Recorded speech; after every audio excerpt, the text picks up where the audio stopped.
ಹಿರಿಯರಾದ ಮಿಟ್ಟು ಚೆಂಗಪ್ಪ ಪಕ್ಷದಲ್ಲಿ ಶಿಸ್ತಿನ ಸಿಪಾಯಿಯಾಗಿ ಜನಮಾನಸದಲ್ಲಿ ಹೆಸರು ಗಳಿಸಿದ್ರು.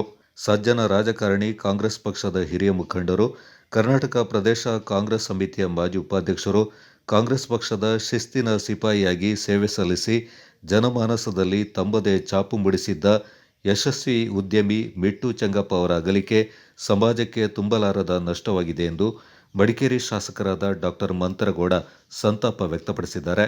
ಮಡಿಕೇರಿಯಲ್ಲಿ ಶುಕ್ರವಾರ ಮಿಟ್ಟು ಚೆಂಗಪ್ಪ ಅವರ ಪಾರ್ಥಿವ ಶರೀರದ ಅಂತಿಮ ದರ್ಶನ ಪಡೆದು ಮೃತರ ಆತ್ಮಕ್ಕೆ ಚಿರಶಾಂತಿ ಸಿಗಲಿ ಅಂತ ಭಗವಂತನಲ್ಲಿ ಪ್ರಾರ್ಥಿಸಿದ್ರು.